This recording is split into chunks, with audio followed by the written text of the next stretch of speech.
Over 12 years ago, I saw one of the most incredible, impactful, and amazing watches I've ever seen. I was in a situation where I saw that watch day after day after day, and I have wanted it ever since.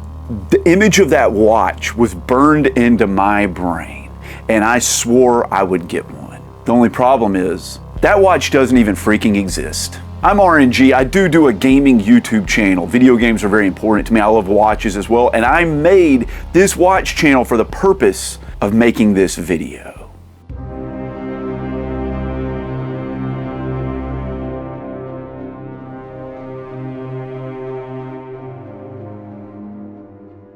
On June 14th, 2023, one of the most impactful pieces of media in my life was released. It was a video game called The Last of Us. It tells the story of a man named Joel and his daughter and the events that happen on the night of the apocalypse and the fallout that happens afterwards. The opening of that game was one of the most memorable experiences I've ever had in a book, film, TV, music, anything I've experienced. That game stood out so much to me. My heart was beating in my chest so hard I could feel it in my eyes. I was breathing heavily. I could feel the world closing in around me. This wasn't just some video game where you're playing for the high score. No, I felt like I was there. I felt like these characters were real living beings, and I was there going through this horrible, traumatic event right alongside them. Even all the way up to the point where Joel, the main character, experiences the worst moment of his life. A moment in which he's wearing his beloved watch. The game flashes forward 20 years and you see Joel is still wearing that same watch. The watch was broken and the hands were frozen at the exact moment of that terrible occurrence, forever reminding him of the exact second it happened. As you play through the game, you always see him wearing his beloved and broken watch. Characters mention it in the game. It's brought up again and again. See, The Last of Us means a ton to me. That game was very impactful in my life. I'm a father. That game meant so much to me, in fact, that I named my oldest daughter after one of the characters in that game. And when she was a little girl and it was just her and I running around in our house, I had a Last of Us store display that I kept in my game room. And she thought she was the little girl in that game and I was the man in that game, even though she was only 2 years old. Even she knew how much it meant to me. So when I saw Joel's watch, I knew it was something I had to have. The only problem was I couldn't identify it. See, this was the PlayStation 3 era. Games were HD, but they weren't really as HD as we expect now. I could make out the watch, I could see some of the details, but I couldn't make out every detail. I got a sense of what it was. I knew a little bit about watches, not as much as I do now, but I could tell it was a pilot's watch. Sorta, it was on a green NATO strap. So for 9 years, it sat there in my brain as something I knew a little bit about, but not quite enough to identify it. Until the game was remastered in 2022. Now the game really was in high def. You could make out every single detail of everything in that game, including the watch. Every pixel was clear as day. So it didn't really look as much like a pilot's watch now. It looked more like a field watch. It had a black dial on it with printed markers, Arabic numerals, a subdial with a small seconds hand that was red, a steel case with a coin edge bezel, and it most certainly was definitely on that green military style NATO strap. That's a lot of details. That's a good place to start looking, so I kept my eyes peeled. And I looked and looked and looked, but I just never saw anything quite like that. That was until I learned about The Last of Us limited edition collectible watch. That's right, they released a watch as a collectible for this game. Heck yeah, dude, I'll just freaking buy it. Too bad it was so limited that it's $2,000 now. It's $2,000. And here's the problem. It's not even really a proper watch. It's just kind of a display piece. Also, if you check closely, it's not like the watch in the game. It doesn't have a coin edge bezel. It has crown guards, which the watch in the game definitely does not have. The printing on the dial is like garbage. I mean, it evokes a sense of the watch, but it is not the same. I'm not gonna pay $2,000 for something I really want just because it's branded as a collectible from that game. No, I want like a real, proper watch one like Joel would wear that I can wear. One I can show to my daughter. I want to build an attachment to this watch. It's important to me that I do that. So I kept searching. I redoubled my efforts and I came across these like $40-ish replicas on eBay that people wear when they do cosplay of Joel. He's a very popular character. I go to a lot of video game conventions and I see people all the time dressed up like Joel. Maybe one of those watches will work. Well, they do look more authentic than the one that they released in the collector's edition. However, these aren't real watches. These are like costume jewelry. They're just for show, for playing a character.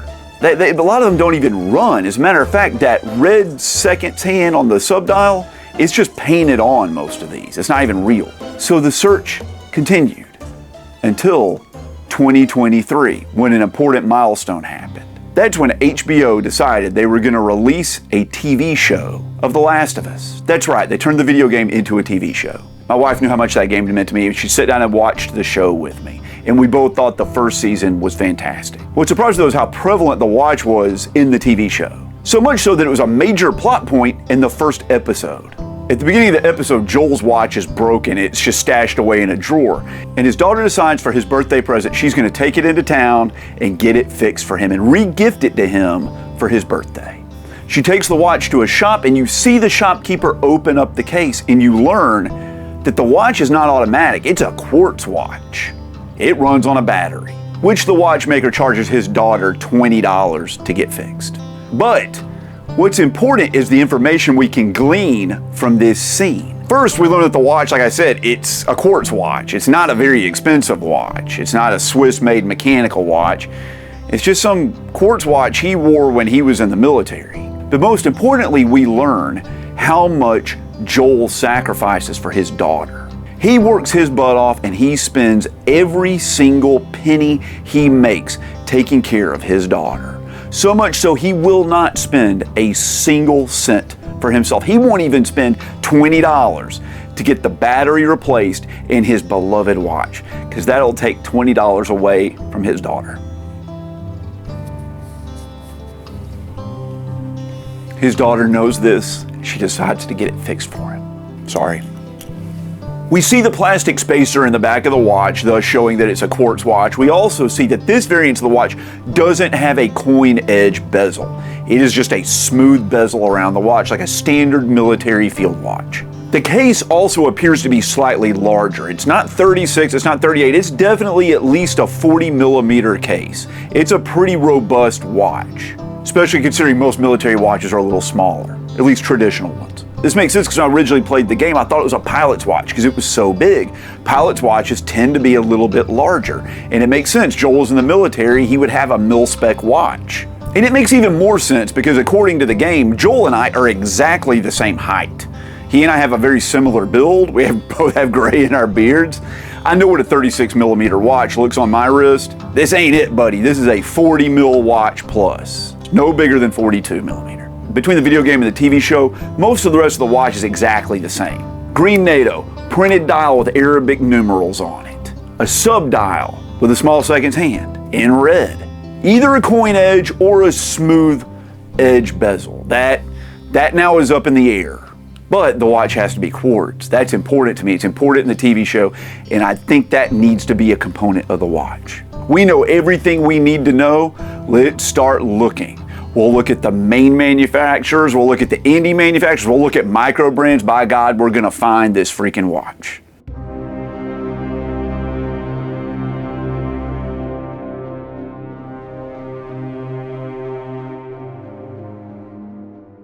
I mean, this watch is in the TV show, right? Pedro Pascal wears the watch. Maybe they just bought it somewhere. So I did a little digging. Turns out, no, it's not even a real watch in the TV show. It's a prop. It was a Hollywood fabrication. It's something they gave him to wear for filming the TV show, but it's not a real watch. So we dig a little bit deeper. Obviously, they modeled the watch in the TV show after the watch in the game. The game designers had to have gotten that from somewhere, right? I mean, these designs, we see them on other watches. They wouldn't have just invented those out of nowhere. Obviously, they pulled their inspirations from real watches. And guess what? They did. Back in 2012, 1 year before The Last of Us came out, this watch was released. This is the Lumtech Super Combat B2. This is a limited edition Swiss tactical field watch that retailed for about $1,500. And you can see the resemblance is very close. A black printed dial with Arabic numerals, a 42mm case size, that's within spec, green NATO, small second subdial with a red hand, no crown guards, coin edge bezel. That is 100% the watch that they used as inspiration for the watch in The Last of Us. It's confirmed. And it's a great looking watch, and it's apparently a banger of a watch. Highly sought after now, very desirable, and just a great watch all around from all reviews I've read of it. It has a Swiss-made Sellita movement in it, and it is spec'd out to the gills. This is a military tactical watch made to be used in high tension situations. I even really like the bright red text and branding all over the dial of this watch. I think it looks very attractive. I think it's a fantastic looking watch. But there's a problem. Even though this watch inspired Naughty Dog when they made The Last of Us, this is not the same watch. This is the inspiration for it. It is not the same watch. It doesn't evoke the same kind of feeling when I see it as I do the watch that's in the game. See, the problem is all that red branding on the dial. As cool as it looks, Joel's watch is plain. It has a minimal amount of text on that dial, really none at all. See, that watch exemplifies Joel's mindset, simple and effective. The Lumtech watch looks like something like an Air Force engineer would wear. You know, on his self-made hovercraft as he spearfishes down in the Florida Everglades. That's not who Joel is. Joel is a man with a straight mindset and an inexorable will. He plans to do something, and come hell or high water, that's what's gonna happen, even if it kills him. But most importantly, that watch has a Swiss movement in it, it has a Sellita in it. In the TV show, Joel wears a quartz watch, and I love the symbolism behind that. That little detail adds so much to Joel's character. And while the Lumtech is a banger watch, and I would just love to have one, I'm not gonna lie to you, I think it's great. To me, that just isn't Joel's watch.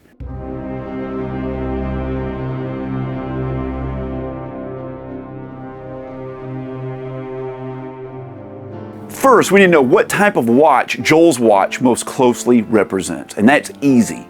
Joel's watch looks like a Dirty Dozen watch. Now, if you don't know what the Dirty Dozen watches are, back in World War II, the British Ministry of Defense commissioned a watch used for their soldiers. It had to have all these specifications. They sent this request out to 12 different watch manufacturers of various qualities and asked them if they could make that watch, and surprise, surprise, all 12 of them could. And they submitted their watch for use as a mil-spec watch in World War II. It was 12 companies, the Dirty Dozen. They were all used in World War II.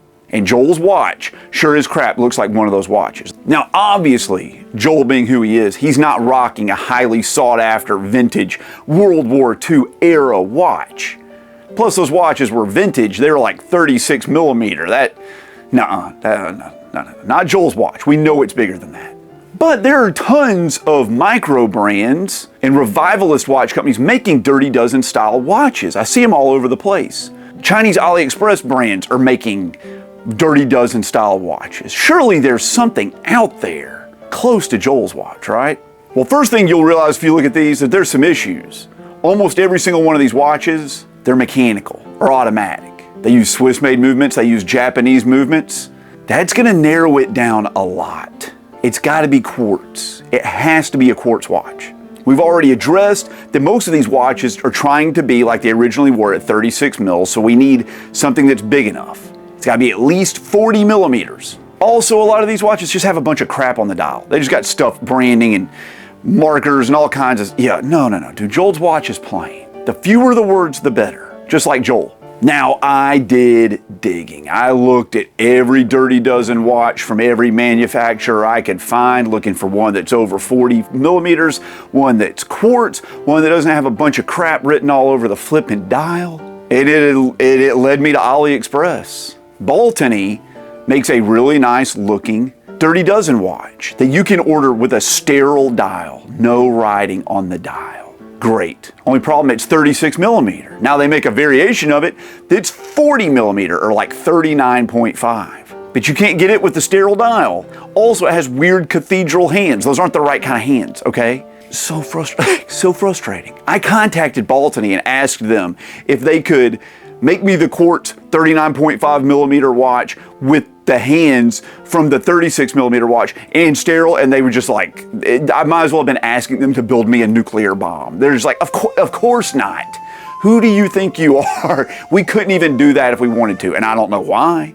They make 500 million variations of every other single watch that exists. Why can't they do this one? So my journey on AliExpress ended right there. My dreams crushed.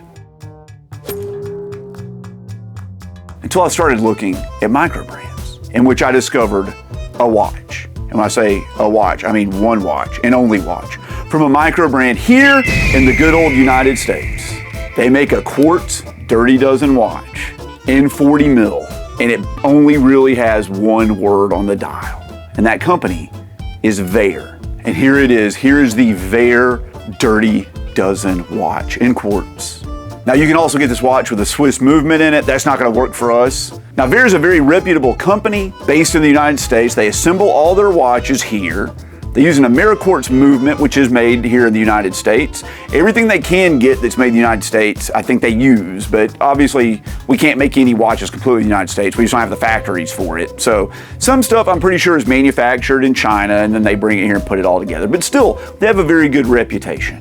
This is the closest embodiment of Joel's watch.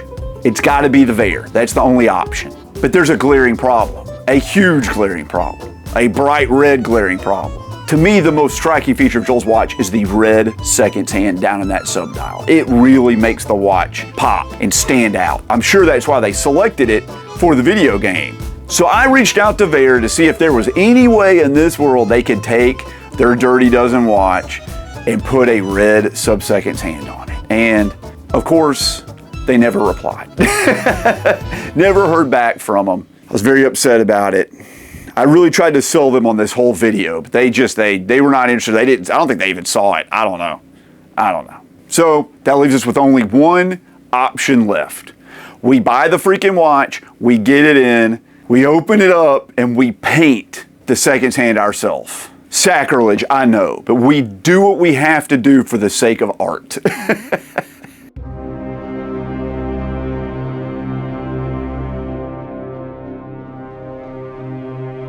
The watch came in, I wore it a few days. I was pleasantly surprised with it. I got several compliments on it. But when anything's great, the only thing left to do is either to make it better or to absolutely ruin it.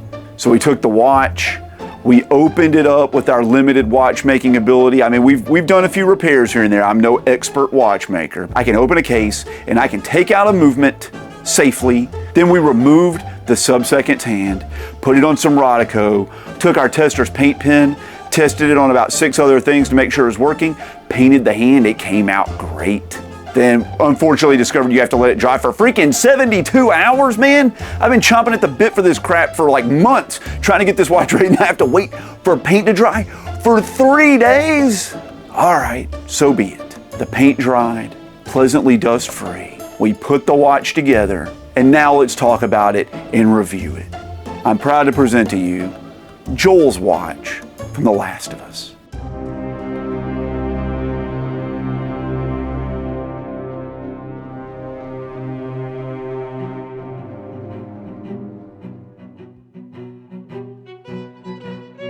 Really, when it comes down to it, all that changed on this watch was that 1 seconds hand and the strap. And it gives the watch a completely different appearance. I mean, it's not even in the same ballpark. It looks like a totally different watch, which just shows how much watch design plays a role when you're creating something. Even one little angle can throw off the look of a watch. Now, I will say Vaer makes great straps, and the straps that were included with this watch were very good. I was a big fan of those. They do have one on an olive green NATO strap, but it was sold out, like I said. So I had to buy my own NATO strap. And it's one of the chevrons from Crown and Buckle, in case you're wanting to know what this strap is. That's what it is. It's Crown and Buckle makes my favorite NATO straps, and their chevron one, well, it's like 38 bucks or whatever it is. Fantastic. It's adjustable, so you don't have all that extra overhang. The printing on the Vaer dial is very good. It has American assembly at the bottom, which is, it blends into the railroad track markers around the bottom. It's a quartz watch, like I said, so that sub-seconds dial, it does tick, which is fine. I mean, that's great. That's just what it is. It does hit all the markers, and I'll say it hit the markers before I took the sub-seconds hand off, and I did a good job. I'm proud of myself. Round of applause for RNG. I did put it back on and it still continues to hit the markers. The stainless steel of the case feels like a high quality. And I have to say this, the finishing is very good. It reminds me almost of like a Blanc Pond 50 Fathoms, where the outside of the case has almost like this onion rounded look to it with horizontal brushing. Now the lugs curve down and they hug the wrist, and they're relatively short, so the watch fits well on your wrist. It does feel like a mil-spec watch, and it's not like it's twisting around and bouncing all over the place. I will say though, between the lugs on the inside of the case, right over here where the right lug is a little bit of a sanding blemish, or like a flaw in the steel or something. There is a blemish there. When I look at my watch from the side, I can see it. Now, this was a $300 watch for the quartz version. I can live with that. It's not gonna be perfect, and this watch is gonna get beat up, right? I'm gonna wear it. If this was the $1,000 Swiss-made watch and I saw it there, that would be unacceptable. I would not be happy about that. I'm sure that this blemish is bad enough where I could claim a warranty on this and have it sent in and replaced. But now that I've modified it, the warranty's done. It's over with, okay? It's done, and I just gotta live with it. But I didn't notice that until I actually finished modifying the watch. So it's not perfect. The crown is branded Vaer. It has a nice signature on it, and it does sit flush up against the case. This thing's supposed to have some pretty decent water resistance. I believe at 100, I was gonna say bar, no. 100 meters, 10 bar, but I think this watch is absolutely striking. I have worn it multiple times and I have gotten lots of good compliments on it.